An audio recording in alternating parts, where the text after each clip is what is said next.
Do you think that any of those people are going to care if you drop dead from cancer, but you wanted to have this stuff happen at work? She laid into me. That was the first time where I was like, I am literally trying to schedule a double mastectomy around testing. Yeah. Ugh. It's horrible to think about, but that's literally what I said to my general surgeon. Welcome to The Exit Interview, a podcast for Black educators. This podcast is more than storytelling, it's archival justice. For too long, the voices of Black educators who have left traditional spaces in education have been silenced, dismissed, or left out of the record. Here, we reclaim that narrative. Every interview is a living archive capturing the wisdom, resilience, and truth of Black educators who have shaped classrooms, communities, and generations. Together, we name the challenges: racial battle fatigue, systemic inequities, the weight of caring too much, but we also honor the brilliance and joy that Black educators bring, the creativity, the innovation, the care, and the deep legacy of resilience. Each episode is both a testimony and an offering, an act of preservation for those who came before, and a guide for those still walking this path today. By listening, you are helping to ensure that these stories are not lost, but held, celebrated, and passed forward.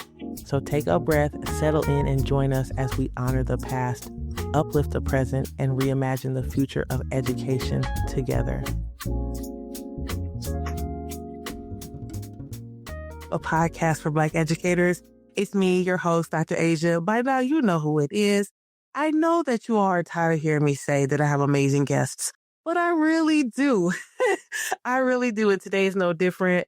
Dr. Ashlee Saddler is here recording her story with us. I'm so excited. Welcome to the podcast. Thank you. Thank you. I appreciate it. Yeah. So tell the audience a little bit about yourself, because I know you're in the Denver Metro. Yes. We know people who know people who know people, but the audience may not know you. So Tell us a little bit about yourself. Yeah. So I'm originally from Georgia and moved to Colorado when my parents came for the military. And it's been so interesting because I had this dichotomy around the South and Colorado, like what Colorado was going to be like. And I ended up really liking it and staying here. But, you know, I have two children that are both freshmen in college. That was not on purpose. That was by accident that they ended up freshmen at the same time. And I've been in Colorado for some time. I went to high school, graduated from undergrad here, and left to go to the Midwest for graduate school. But really just always kind of been in education, in the educational world. But I started in mental health. And so I've had those two worlds kind of combined in a very unique way. My husband is a commercial airline pilot, so he travels the country and he knows that I have certain expectations about where I lay my head. So he will scope out places first and say, like, is this Ashlee approved? And I'm not mad about that. So, because, you know, I don't camp, I glamp. And so I'm like, I will go wherever there is a Hilton, but, you know, he's much more like wanting to rug it out. And so he travels, and it's been nice to be an empty nester and have a lot of time to just be and read and engage in ways that I didn't have the time to when my kids were in the home full time. Yeah, I love that. All these little nuggets in this background in mental health. I did not know that before today. So I'm interested to see where that conversation leads us. And I do respect also the Hilton points and all the things. So yes, I am in solidarity with you 100,000%. Though I do camp every once in a while, so I don't want to count that out. Yeah. So let's go ahead and get started. First question is, how did you know education was for you? What's your story? How did you get into being an educator? So, you know, my first career was in mental health. I got some great advice from one of my professors at Colorado State who said, you know, don't go into a specific degree within counseling. Get an MSW, get a master's of social work, and you can do a lot with that. And I said, oh, okay. So I left Colorado, went to the University of Illinois at Urbana-Champaign and got my master's of social work. And that shifted me into the mental health field, working in Indiana, in Illinois, and then I moved to Colorado. And that was 9/11 just happened. And we ended up moving back to Colorado because the airline industry had just fizzled. Sure, sure. My mom actually kept saying, you need to get into the school system. And I was like, I don't know. And I went and looked, checked it out. I did work at Savio House in Denver when I came to Colorado. And I was there for about 5-6 years. And, this thing, my mom kept saying, you got to get into schools. And I was like, So I took the leap and got. Wait a minute, hold on. I love that mom was like 5 years down the road. She's like not giving up. Right on, mom. Well, and what she would say is don't let grass grow under your feet. So meaning like don't stay somewhere so long where you get comfortable. And so I got into the school system. And what was really nice about that is I felt like instead of working with students when they were in high school, they were in day treatment, they were already kind of in this place of being impacted by the system. I could get them when they were younger. That was my Yeah. And so I got into mental health within the special ed department of the district that I was at. And it was really interesting because I had people say to me, you should be an administrator. And I was like, what? Absolutely not.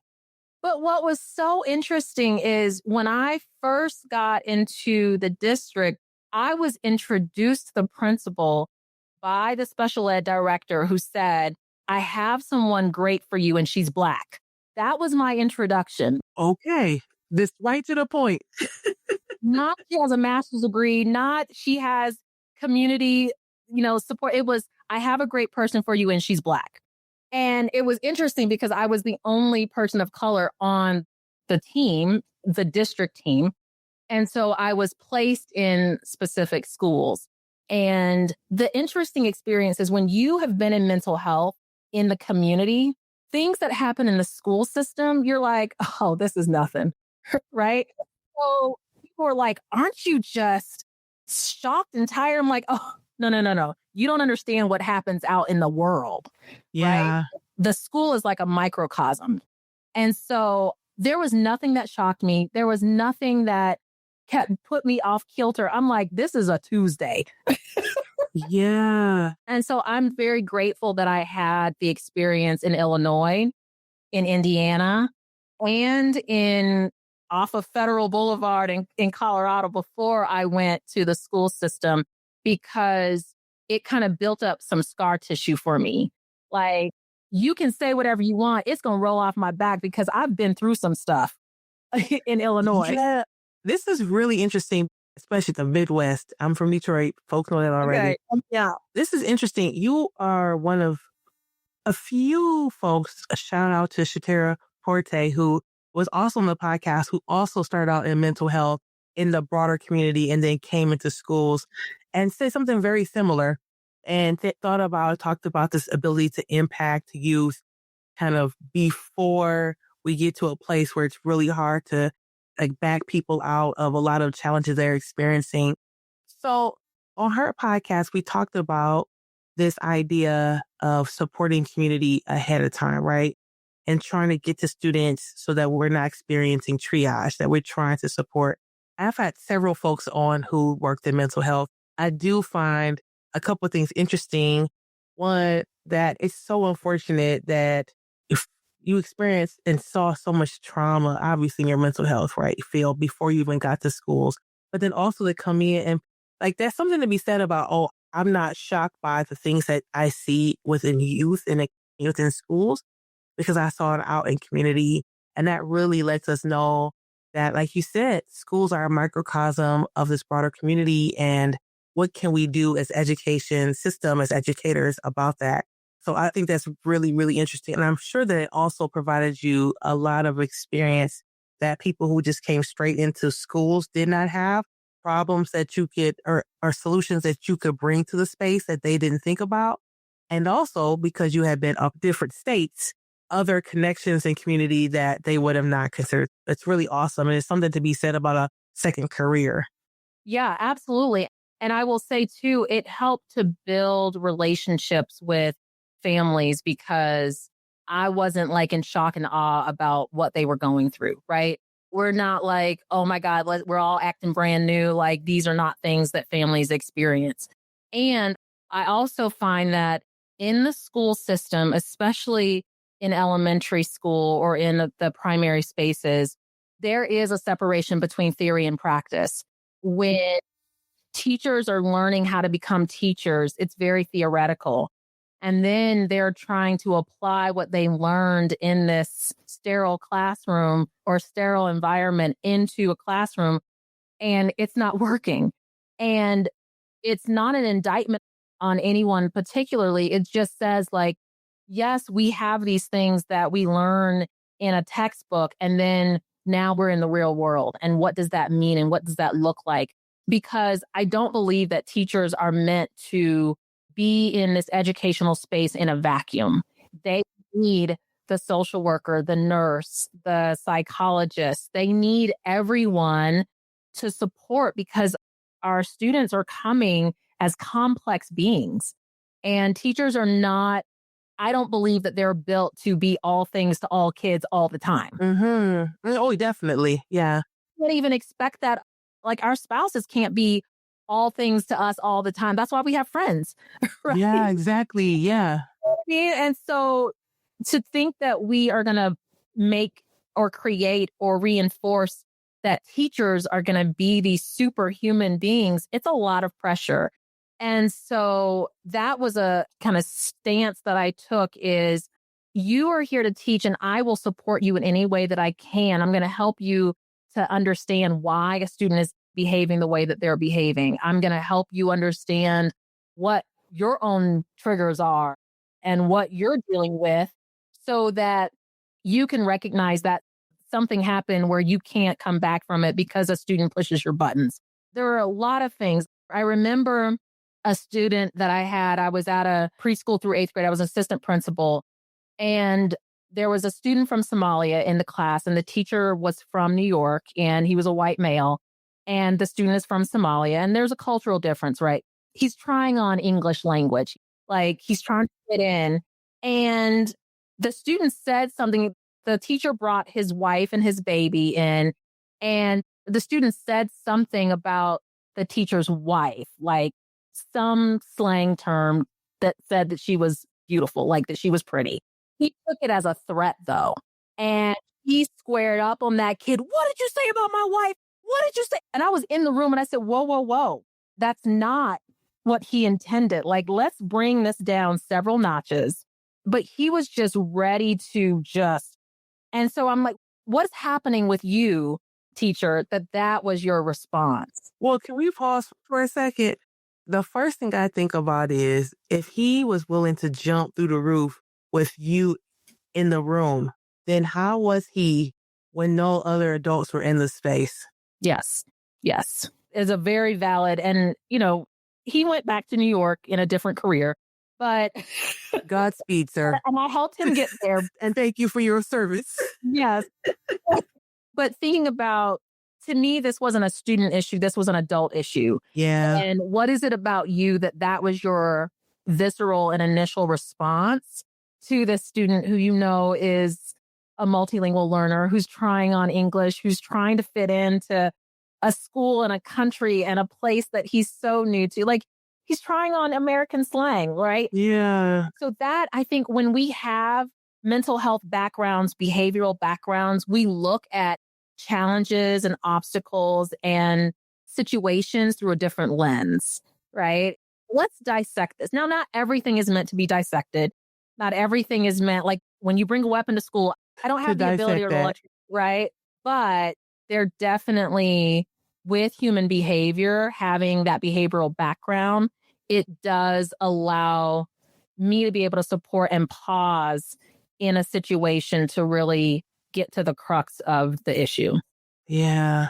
And this is when you're telling this story, you are an administrator at this point, or are you still at the district level? I was an assistant principal. Yeah, I was an assistant principal. So before you became an assistant principal, how long did you work at the district level? And then we kind of skipped over this, but you said, no way, not me. And then all of a sudden we're assistant principal. So how long were you at that district level? And then what was the thing that said, okay, I'll try being assistant principal. I'll take that on. So I wasn't at district first. I was at schools, but I was itinerant. Oh, got you. I was kind of split. So I was between 3 different buildings, and then I went to 3 different buildings. But, I was hired by district instead of being hired by the school. I was hired by district because of mental health, the way that the district worked. And so, I'm in this space in mental health. I did transition into special ed, becoming a staffing chair. Once I had more people saying you should get into administration, I said, well, before I do that, let me go back and get my master's of education, because I had my master's of social work. And I was like, I need to know what I'm talking about, right? Mm-hmm. And so just having that credibility was important to me. So I did go back to school. I went back to Colorado State and got my master's of education. And so that was kind of this pathway to I want to build my own knowledge and understanding. And so, with my mom's support too, saying, yeah, Ashlee, I think you can get into administration. I think this is a thing you can do. So I went. Oh, mom knew already. I know. Mom been knew. Yeah, mom. She Shout out to mom. Okay. Yeah. And so I went to the University of Colorado at Colorado Springs to get my admin license. And that is when I started to see the ugliest side of education. Prior to that, I was like, we are going to love each other. I mean, I wasn't change the world kind of, I know that stuff is crazy. But, I had not been hit in the gut the way that I did once I decided to go into administration. And so I was in between 2 buildings, again, as an itinerant. Both building leaders said, we will support you in getting your admin license. I had one specific leader that I said, will you write me a letter of recommendation? She's like, I thought you already had a master's degree. And I said, I got 2. This is now for my admin license. And she's like, oh, okay. She writes my letter of recommendation for me to attend the school. And, as part of admin hours, you have to get several hundred hours of experience in administration. I'm already in the school. I'm in 2 schools. I have a perfect opportunity. I went to my principal and said, hey, I need to observe teachers as part of my program. Which teachers in the building would you recommend? She told me what teachers she recommended. Great. Well, now I'm at the end of my program and my building had an assistant principal opening. And I'm like, this is perfect. I've been working in this building. My principal loves me. People were like, Ashlee, you are the golden staff member. Principal loves you. I sat in her desk when she would be at admin meetings, doing the role. Let's pause for a second. We know the build up on this one, folks. As soon as you started talking, I remember this from our pre-meeting, and I was, I have to pause this for the guests because they hear it coming. And if you're not watching this on YouTube, if you're listening to this, she's smiling really hard because. Go ahead to us. So I'm like, this is going to be perfect. So I said to the principal, I said, we know there's a AP position. I would love to be considered for the AP role. And she looked and she was like, what? I had grown a second head. And she said, oh, I have no intentions of you being assistant principal. And I said, well, if you didn't have any intentions of me being an assistant principal, then why did you help me get my admin license? And she said, oh, I just needed a Black person on staff to deal with the Black parents. Oh, okay. Because remember, I was introduced as, oh, yes. Remember, I have a great person for you and she's Black. So I said, well, then there's nothing left for us to talk about. I can't stay here. I refuse to be in this space. And then there was disrespect so I said, you know what, then I'm going to leave. And I had a colleague that I worked with who said, Ashlee, I have a position open. I would love for you to come. And this is now me. I would have to leave the district. Now, I graduated from this. This district is in my heart and soul. And to have to leave it is painful, right? So I said, well, then I'll just have to leave. And so I said to the principal and the AP at the time, who wasn't an AP, she was a TOSA, but I said, I'm going to need to leave because this is not working out. Now, in a normal world, when you obviously don't want someone there and they have said that they're leaving, like you move aside and you let that person leave, right? Yes. Yes. Like you have disparaged me. You've said that this is the only reason you want me here is for this one purpose. We are not seeing eye to eye. Step aside and let me vacate the premises. So this principal then decides when I do secure another position, you know, there's that limbo time where like, hey, we're going to do your background check and all Sure. things, right? Decides to call the human resources department of that district and tell them that I lied on my application and that I did not have completed the time that I needed for my admin hours. Now, if you recall earlier in the story, I said, I went to my principal and said, who are the teachers that I should see? I want to do my admin hours here. Yes, until I wanted to leave. Now, all of a sudden, she then says to my advisor, when I'm trying to get my hours signed off by her, I had no idea that Ashlee was in the program. Refused to sign off on anything. Basically, I don't know who this person is. So you only want me for this purpose. And then I say, well, then I'm going to part ways. We'll get another job, but I do need for you to sign off on the stuff that you said you was, and you refuse. So mom comes in again. Let's just take a breath. Hold on. Because mom got to be tired of you and the school and the... Wait. Hold on. So there's so much to this exiting of this school and this principal and the TOSA and just all these pieces. Did you file any complaints with that district? Because, I mean, for someone to say that so blatantly into your face, what was that reaction? Even before we go into calling somebody, he, whoever, calling HR to the other district, what was happening over here? How did you respond to that? So that was a point where I was like, I need to figure some stuff out. Like, Yeah. I need to protect myself. I remember coming home. I am a type A person to the nth degree. I was like, Ashlee, you got 15 minutes to cry, and then we got to get to work. Wow. And I literally remember on my bed, I was crying. I was like, okay, time to go. Time to fight. Like it was fight mode. That's where we were in, fight mode. You know how there's fight, flight, fawn, or freeze? I don't know how to fawn. It's just like, just go time. I don't know. Like there is not a fawn bone in my body. And so I went into fight mode. And so, but my fight preserved, I say this, like I understand, you know, we have privilege in many different areas. And I understand the capital that I had to capitalize on for this to happen.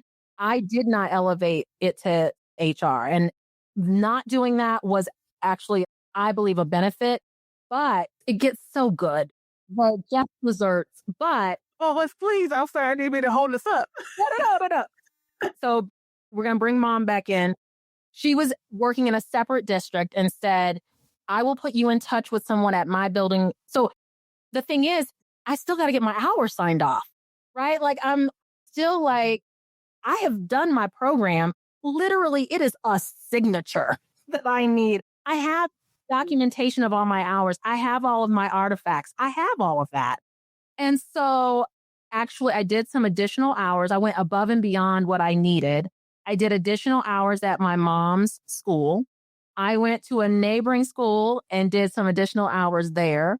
I mean, I went above and beyond so that I could show like, here, this is all the stuff I've done. And you see that I've been able to do that. So I had two different people then sign off on my hours and presented that to my school. And it was so interesting because my school advisor was like, we have never had this case happen. I'm like, of course you don't have it because it's me. Like, right. They had never had that happen before. So I get the job. And what's interesting is if we back up, when I said I wanted to be an administrator in the district, this person said to me, "You will never be an administrator in this district." Well, the reason I believe that this was said is because I don't have the traditional background of being a classroom teacher. But I found very interesting as I did go into administration, there are many people who don't have the traditional trajectory into school leadership. And those who have been in mental health first, who are school leaders, they heal communities in ways that people who go through the traditional route cannot. And when I met school psychologists who were principals, when I met other people in mental health who were principals, we have someone right now who was in mental health, who is a school superintendent. We heal people in ways that others can't. So I want to put that out there that I don't want anyone to ever say just because you did not go a traditional route that you can't, right? Because To be clear, when you say traditional, you mean as a classroom as a teacher. classroom teacher, right? I went back to school because, like I said, I want to make sure that I have the credentials. So I did go Sure. back to school to make sure that I knew about instruction. But yes, I went through a different route. And so when she said, "You will never be an administrator in this district," I ended up leaving this district that I was in for different reasons, came back, and I was introduced as an assistant principal in the whole district. Do you know, I made the hardest eye contact with Boo Boo Kitty. And I said, "Hi, look who's back," right? Now, what I think is really interesting is when I was named the principal of said building. Wait. This principal of the back up. For the person who told me that I would never be an administrator in the district, I ended up being the principal of said building. I think it's pretty incredible. And so it's really interesting when we listen to people. So when I was an assistant principal, I had someone who said, I want to say her name. Can I say her name? Yeah, of 'Cause I wanna course. say it. Her name is Diana Piccone. She is an amazing person. She was my cheerleader. So this is after I've gone through all this stuff. And you know, when you go through this, there's some imposter syndrome that creeps in because you have these people saying what you can't do. And to have someone who's like, "No, you can, you will, you are doing it, and you will be amazing," right? That having her, Piccone, we call her Piccone, as my cheerleader was amazing. As I continue to move and grow in my career, she is still on Facebook going, I knew that you were going to be XYZ. And she did. And those are the people that we need to lean into when we do have this negativity and these people that are telling you what you can't do, who you aren't going to be, what you aren't going to be able to do. We need to not listen to that, but then take that strength and say, not only am I going to do, but I'm going to excel in this space. And so as a building leader, I was able to move that building into performance, keep that building into performance after I left because of the systems that were put in place, and then move on to the district. So the preservation of relationships, and that's why I say, like, I have different feelings about human resources and HR and who they are and how they are to be. I was not in a position to be able to elevate that to HR at the time. And I had people that you should have. Yeah, we can should all over people, but that's not something that I felt comfortable doing at the time. And I think because of that, I was able to then go back and still have that preservation to be able to go back into the space and say, now let me tell you my story, right? Yeah. I feel safer to be able to do so. As I went back to the district, I did share my story and what happened. And it's interesting. When I was named as a principal, I was named with 10 other leaders. And there was a shift in the culture of the district. We started to see the people of the principal that I had and those who had those ideals and approaches and beliefs were slowly being shifted out. and people who were coming in who were asset-based and equity-minded were starting to come in. And it was a beautiful thing to witness. Yeah, I love this. You being able to not only go become an assistant principal, come back into the district that you left, support your entire community, as you mentioned, raise the performance of your school, and then move on to the district level is not surprising, right? It's a lot of work to be able to, like you said, set that timer for 15 minutes and then dig in. Yeah, and I applaud that. I know that, like you said, some people may have chosen to do something totally different, call HR or do whatever the situation. But for you, you understood this like greater purpose of what you need to do. And you chose to kind of like stay steadfast in that and be strategic in that. Tell us about the district level. What was someone tap you on the shoulder again? Was it mom? What was the situation for that? It was not mom, but this gets back to some of the, again, beliefs and what we tell ourselves. So I will say, first things first, I did not take care of myself as a principal. Threw myself into the work, full steam ahead, like really sacrificing myself. So I did feel like this exhale when I went to the district. But before I went to district level, there was a position that was open. And I said, I don't have everything on this list that they're asking.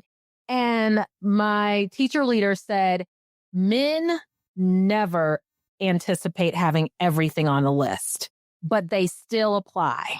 And I was like, yeah. Thing that as women, we underestimate our ability to do a job when we look at the job description and go, well, I don't check every box and therefore I won't apply. Where men don't do that. They go, I got 2 of the 20, so I'm going to throw my hat in the ring. Right. And so it was because of her that I actually applied and got the job.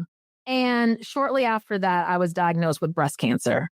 And that I see as a direct correlation to me taking care of everyone else and not myself as a school principal. And I will say that when I entered the building as a principal, I was battling a lot of the person that I'm following already has poisoned the waters about me, right? And what I walked into, I'll give you one example, is like they decided to take all the keys that were in the building, take the tags off of them, dump them in a bag, so that we had to spend time trying to figure out what keys go to what cabinet and what door. And then, like those little things, just petty. That's not little. That's not little. Somebody would have got punched. I'm sorry. But it was though, like that was kind of what I walked into. And I walked into, Ashlee doesn't know what she's doing and Ashlee can't do this. And, so I had to overcome that. I had someone, when I was a principal at the district, say, the building is safe now because you're here.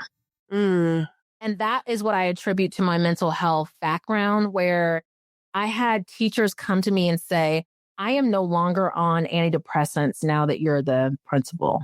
Or people who have said, I just appreciate that you listen, that you don't try to solve every problem, like you're just listening.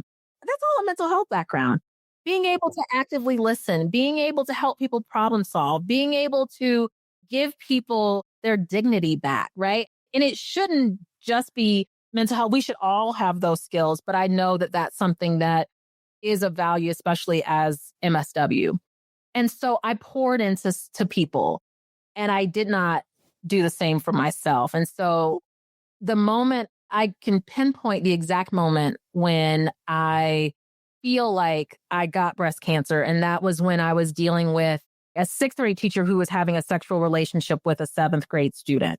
And that level of stress, there's no handbook for that. There's no handbook for police and detectives and everything in your building. And there's no handbook for the news media outside of your door. Like there's no handbook for that. And so it was like an exhale when I did get to district, but now I'm having to deal with this diagnosis. Sure. And so, when you asked about like the health part, I say I am a poster child for stress kills. What's a stress kill? When you say stress kills, have you heard of that? When people say, Uh-uh. yeah, like that's when people Oh, stress stress kills. kills. Yes. Yes. Yeah. Okay. Stress. Yeah, And yeah. so then, I would be like, oh yeah, I know. Like I'm the walking poster child for stress does kill. We hold it in our body, the cortisol, the inflammation, like all of those things. That is what, I had to learn how to undo when I went to the district after being a building leader.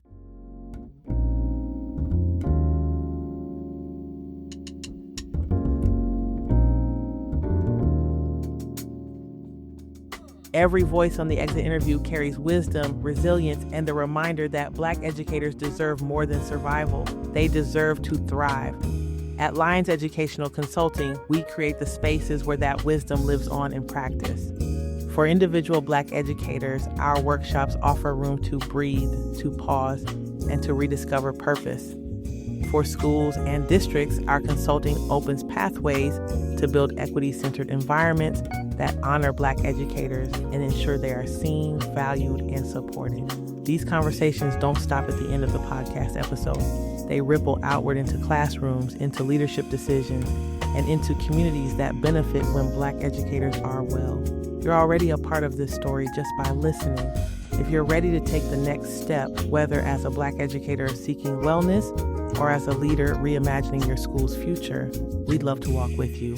Connect with Lions Educational Consulting by connecting with me, Dr. Asia, on LinkedIn, or join me on Instagram. Together, let's transform stories into sustainable change. Now let's get back to the interview.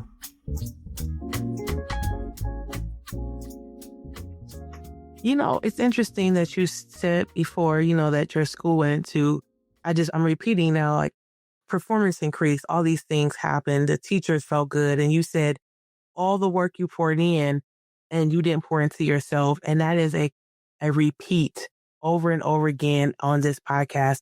People who, specifically Black women, but educators in general who come on the podcast talk about basically being a bridge, right, for so many people and letting people walk across their back to something better and at the sacrifice of themselves, at the sacrifice of their family relationships, their community relationships.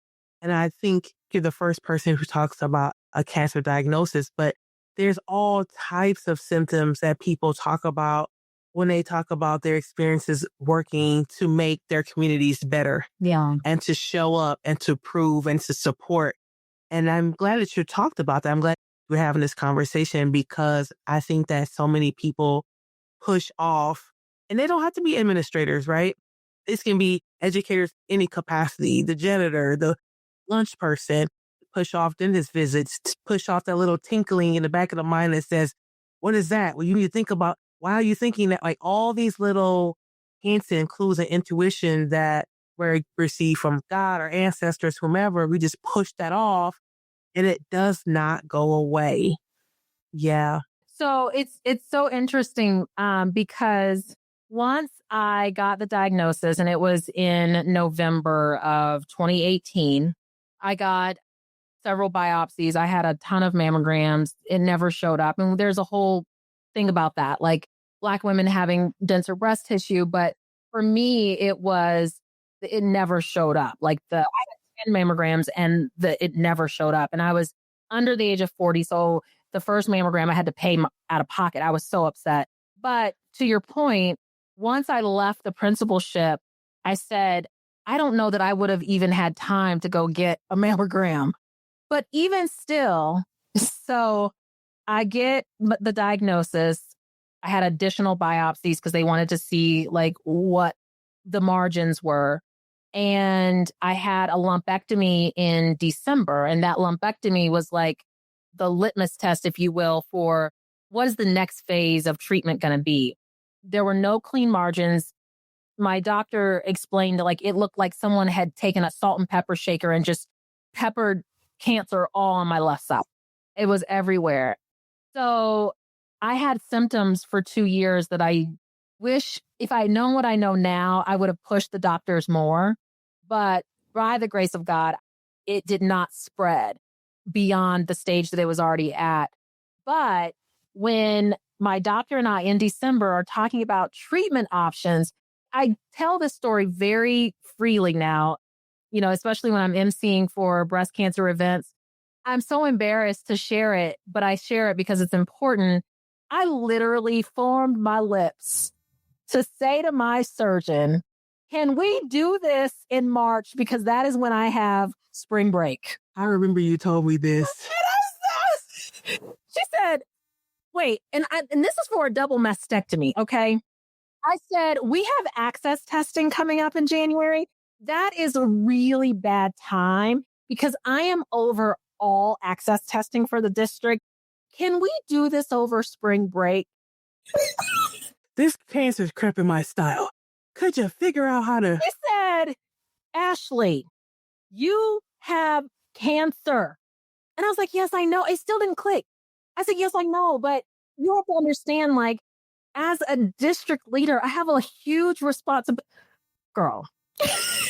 And so I was put in touch with a woman who's a 2-time cancer survivor. And I told her this story and she goes, do you hear yourself? Yeah. Like she had a moment with me. Her name was Michelle Towers. She's an amazing person. But she said, do you think that any of those people are going to care if you drop dead from cancer, but you wanted to have this stuff happen at work? She laid into me. That was the first time where I was like, I am literally trying to schedule a double mastectomy around testing. Yeah. Ugh. It's horrible to think about, but that's literally what I said to my general surgeon. I'm thinking about this. I'm listening to this story, and I'm also thinking there's probably folks who would say, that's ridiculous. I would never do that, but put off all other manners of healthcare, all other things that need to be taken care of. And so what would make this situation for them any different, right? It seems like, oh my God, that's so irresponsible. Whatever word people want to throw out the situation, but educators do it all of the time. We schedule babies around, like, I will get pregnant and have my baby over this break. I mean, like, we plan families over school calendars. Yes. Think about how many electives are like, I'm going to put off this knee surgery until such and such. Yes. Right? It's knee surgery. Knee, back, right. Absolutely. neck. Yes. Absolutely. Hip. That's exactly right. That's exactly right. And I could see you are 100% on with this because actually just recently I was holding space and someone mentioned that same thing, putting off a surgery. And it's no different. It's no different. Yeah. Yeah. So one of the things I didn't share earlier is that I work for the University of Virginia, the Partnership for Leaders in Education program, and I get to travel the country and work with superintendents and their cabinets around transformation efforts. Wait, hold on. You didn't jump ahead. No. But I'm going to go back. Okay. So, this is how my brain works. So I get to travel the country and work with superintendents and their teams. And I was having a conversation with a gentleman in Arizona. That was one of the districts I worked with, is in Tempe. And, telling him this story. And he said, what's something you do now since the cancer diagnosis? And I said, now I say yes to the trip. And he said, tell me a little bit more. And I said, November of 2019, so that was a year after I was diagnosed, was the first time that I went on a trip and did not take my work computer. So that was one. The other thing that I did in November is the month I was diagnosed. And so I wanted to rebrand. I hated November. I hated brown. I was wearing brown when I was diagnosed. I hated November. I hated brown. And I said, I can't keep living in this space. So I said, I need to rebrand what November means for me. And so my husband's like, where do you want to go? And I said, I want to go to Italy. And so we went to Italy and the world did not fall apart because I went on the trip. And I said, look, stuff is still moving and I didn't take my computer. So I said, now I say, do you want to go to Bora Bora? Yep, we're going to Bora Bora. And you know what? I'm not working around anyone's schedule about when I go. I'm going to go when I want to go. Like, no, we go for our anniversary, but it's so freeing to be able to say, like, this is time that we're not going to get back. And we can continue to bank up our sick time and our vacation time, but no one's getting a gold ribbon for having all of this saved up vacation time. Right? Like, Yeah. And we learned that early with perfect attendance yeah, awards. Yeah. yeah. No one's handing out trophies for you not using your vacation time. Now, I have had people that have abused it, like that's Of not what I'm course. talking about. But, definitely when it's like, let's go on this trip, I'm like, yeah, we're going to go. Our anniversary is in February. It probably didn't work out for a lot of stuff, but I can't help when I got married. This is our anniversary. We're going to Tahiti. That's just going to, and I enjoy the time. And that's something that I didn't do before. And so Yeah. that's my wellness. I have other wellness that I do, but that is how I care for myself. And I'm probably going to answer a question that you're getting ready to ask too. Yes. I left the district because I felt like I told them, I said, there's a lot that's coming at us. And I'm putting my arms out trying to guard and block and tackle. And it's getting heavy. It's getting heavy. And I said, and I am coming to work angry. Like I could feel it in my soul and my spirit. And I told my team, I said, I've done cancer once. I'm not doing it again. And I told them, quote, I said, I love you, but I love me more. I can't continue to do this. And I left. Yeah, that was my question. Beautiful. Thank you. So, looking back on your career, understanding that coming to work angry is so real. It's so, so, so real. I asked the question thinking about you coming in as a mental health provider from district back to another district and all the ways that you supported adults, young folks. Do you believe that schools and districts can retain their strategies that are out there to support the retention of Black educators? And if so, what strategies do you think there are for retaining Black educators? What have you seen out there that may be effective or ideas that you have for the retention of Black educators? Yeah. So part of it is we hear, but we're not listening to what's really happening. When I was doing district-wide equity work, I heard stories from individuals, people of color, who are fighting to be heard by their building and are dismissed. Oh, and it's the microaggressions, right? No, she didn't really mean that. You took that in the wrong way. All of that just pokes, it breaks down anyone who's like, okay, I feel like I'm being heard. I feel like I'm being listened to. The simple act of when you have someone who is telling you their lived experience, being able to validate, listen, and enact upon that experience without saying, and what do you think I should do about it? No. Yeah. Right? Because the onus is not on the person to say, and this is how I want you to fix it. Yeah. Like we can do this together. But first, it starts with we need to actually be able to listen to what people are saying, their experiences that they are having. And from a district perspective, if I'm open enough to be able to hear, and I'm hearing similar or the same things over and over again, I'm not going to dismiss that as like, oh, well, they're all just disgruntled, right? Like there's a common denominator here. And there's a factor that needs to be addressed in this space. And as a district leader, as a senior district person, you have the power, the capital, the means to be able to make that shift in that decision. And now it's just being able to make that decision to do that, to enact. And thinking about how much healthier the community will be when you have something that is now addressed because you have multiple people who are saying that this is a problem.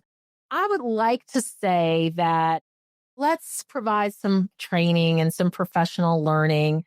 But when we talk about deep-seated beliefs that people have, I don't know that there's a lot of training that can be done to counter because Agree. there are systems that have been put in place that reinforce the beliefs. Yeah. So the person who put the systems in place are not going to dismantle their own systems. Yeah, that's exactly right. Right. So I'll give you an example. I went and did learning walks. This is when I was at the district. And I said to the team, we went to 5 classrooms. Every single one of those classrooms, I said, every classroom when we went in, there was a Black boy who was removed from the rest of the class. Really? Okay, we're not primed to be able to observe this, right? At least one. Some were more than one. But in every classroom that we visited, at least one Black male was separated from the rest of the class in the same building. These are conversations that we need to have. And while it is going to make people uncomfortable, these are the experiences that these babies are having in the classroom. You cannot tell me that in every single one of those now, behavior is a thing, right? But in every single one of those classrooms, all the Black boys were a problem in every single, Yeah. that is just something that is lost on me, is that you can't tell me that that's not a systemic issue in buildings when this is what is seen. And I think what was disheartening for me is that I'm the only person of color that's in that team of adults that's going in, but now we're not even seeing that. And it's like, really? And let's move on. No, Yeah. wait, how are we addressing this? And what are we doing? And so that's, to me, the next step is around the accountability. We see these things and we just don't go, oh, well, that's just what it is. No, this is problematic. So that is part of being able to see these things. Yeah. I had a teacher where, bless her heart, I told you I'm from Georgia, so you know what that means. And I said to her, you have white kids here, Black kids here, Hispanic kids here. She had the kids separated by race. And she goes, well, I didn't do it. They chose where they sat. And I was like, this is not what we're doing. We're not primed to even see it. That's the thing, is how do we prime ourselves to see and act? Yeah. I think that what you said of how can a training or professional development undo systems, that is the number one thing that I think about often. In my day-to-day work, I support the healing and wellness of Black educators because I don't believe that systems want to change. And so what does it mean to support those who are experienced harm, to heal and to bear witness and to make sure folks are well? And then the system's just going to do what it's going to do. But in the meantime, those of us who've experienced harm need support while someone else is trying to convince John, the PE teacher, that his grandmother was actually a racist. He's never going to admit that, right? So just let that go. And so I think I always ask the question, do people really even believe that there is a strategy for supporting retention of Black educators when we can't undo systems? I don't see it, but I always want to give folks a chance to answer that question. And so you talk about hear and believe. So many times over and over again on this podcast, people say that, believe us when we tell you this is a problem, and then move to action.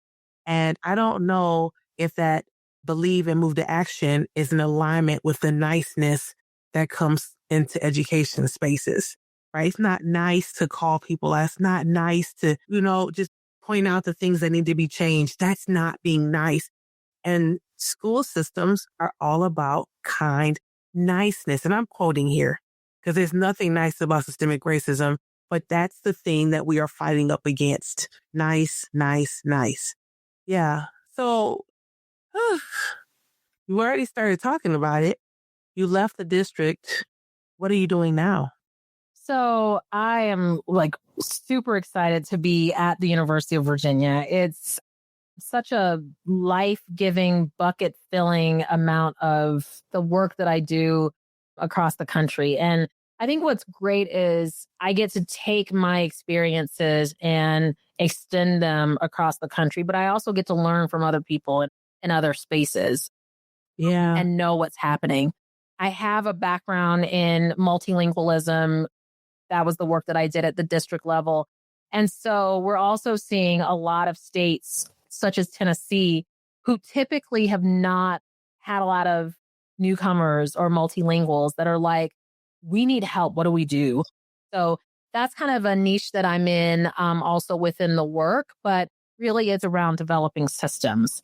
I also have my own business, Saddler Consulting LLC. There is another Saddler Consulting, but not in Colorado.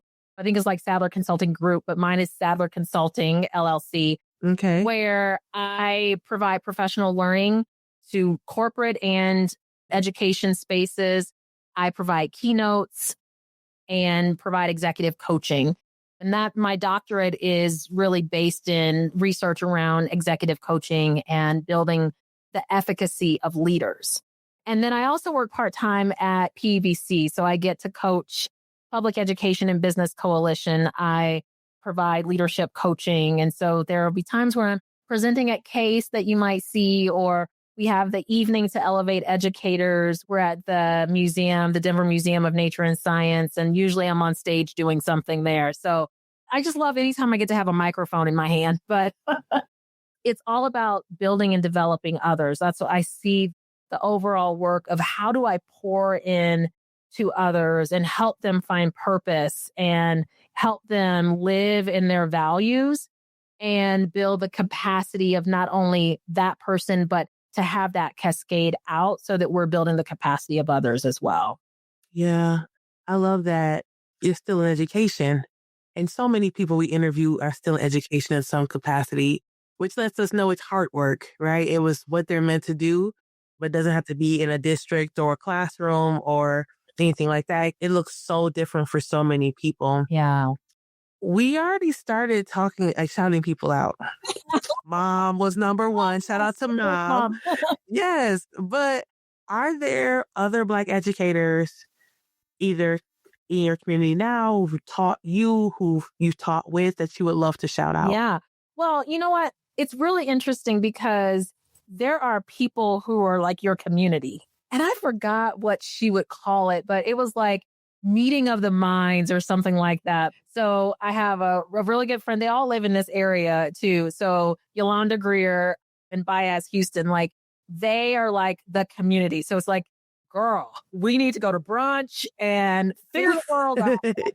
And so it's really nice to have people that are going to check in. You know, I will tell you that, you know, I had 8 surgeries connected to the breast cancer, you know, including the double mastectomy and all that. These were my tribe that just like, is there anything your husband need? Anything your kids need? Bringing food to my house. Like, and again, like they live close by, but, you know, just having your tribe and your community look out for you and check in on you and just like, how are you moving? Yeah. What is the space that you're moving in right now? And so I just appreciate so much. I was, you know, being able to work with them and being able to develop, you know, these deep-seated relationships with them who also understand the plight of education, right? And the world that we're living in. Yeah. Yeah. I would say those are my people. Yeah. And I still, Shout out to sisterhood. yeah. And I still have, you know, my best friend is still in the district and she keeps me up to date on what's happening.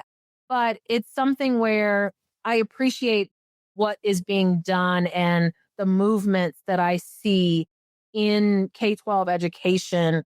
I'm just at a place where I felt like I was losing myself. Sure. And my team, they know I love my team, like love them. I said, if you all were enough, I would stay. But I'm so in tune with my emotions and myself that I was like, I don't like who I am when I'm showing up in this space. I felt like I fought the good fight for as long as I could. And then you have to go into self-preservation mode. And I'm so grateful that I got the call that said, hey, we'd love to have you consider this work with UVA. And I was like, I'm a UVA cheerleader. I went through them as a principal and I was just like, yes, you don't have to ask twice. Yeah. And you asked for, we didn't talk about the fact that you were thinking about leaving and they called you. That is a God thing. I attribute all of that to, like, I will tell you, I sat down with my husband and I said, okay, how much can we pull out of savings and connect to our financial advisor to figure out what, like, I was ready. Yeah. And God just put this in place and just takes care of me. He takes care of us all. He takes care of me, particular. I'm his favorite. Okay. But one of God's favorite. I was just going to say, one of God's favorites. Yes. yeah, no shortage of self-esteem over here.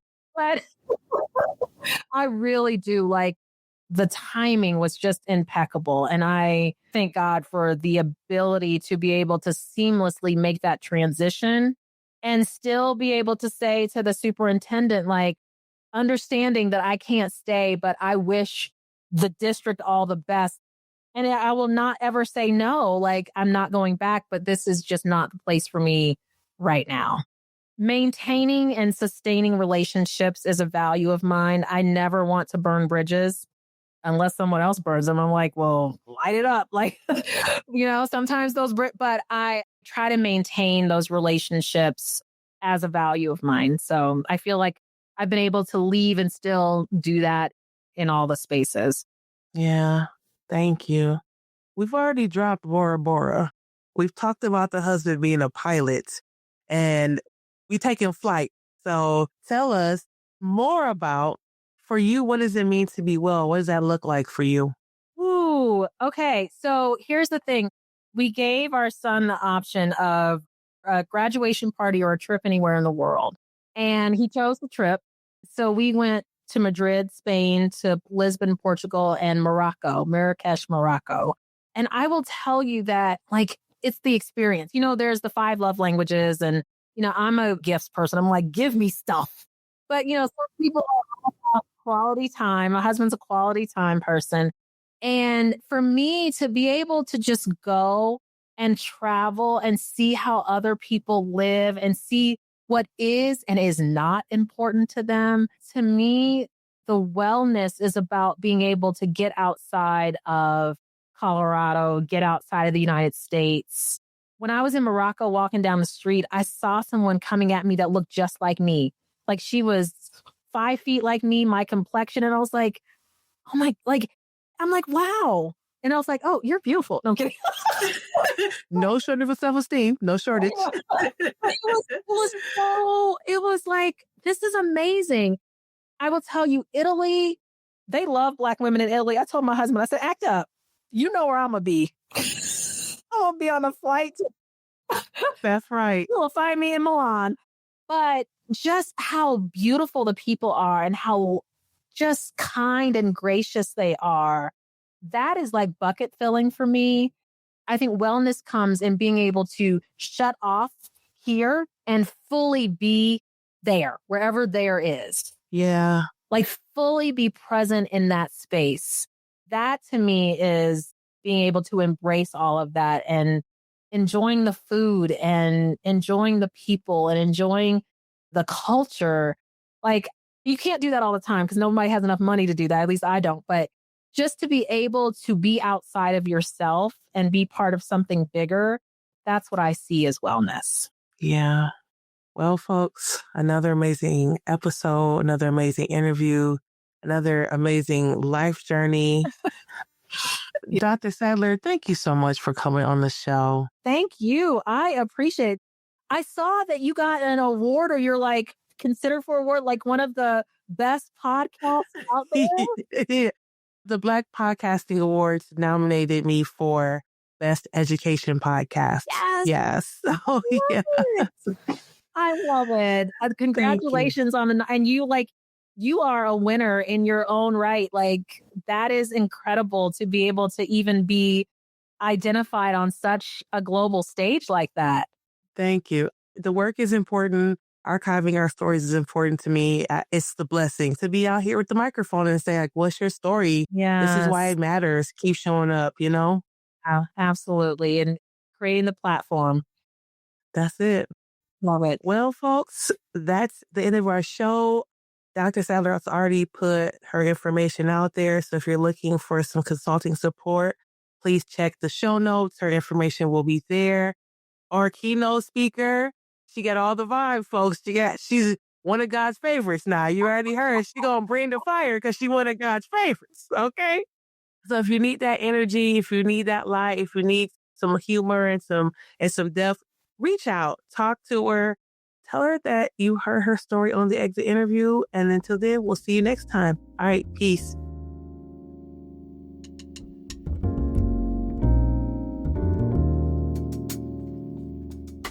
Thank you for joining us for today's episode of The Exit Interview, a podcast for Black educators. Every story shared here is a reminder that our wellness matters and that thriving in education is possible when we create spaces of care and belonging. If today's conversation spoke to you, we'd love to keep in touch. You can sign up for our newsletter at exitinterviewpodcast.com or connect with me on LinkedIn to stay up to date on upcoming workshops, consulting opportunities, and ways we're transforming stories into solutions through Alliance Educational Consulting. And before you close out, take a deep breath. Remember that caring for yourself isn't extra, it's essential. Whether you're an educator seeking rest or a school leader reimagining support, you're part of this growing community of care.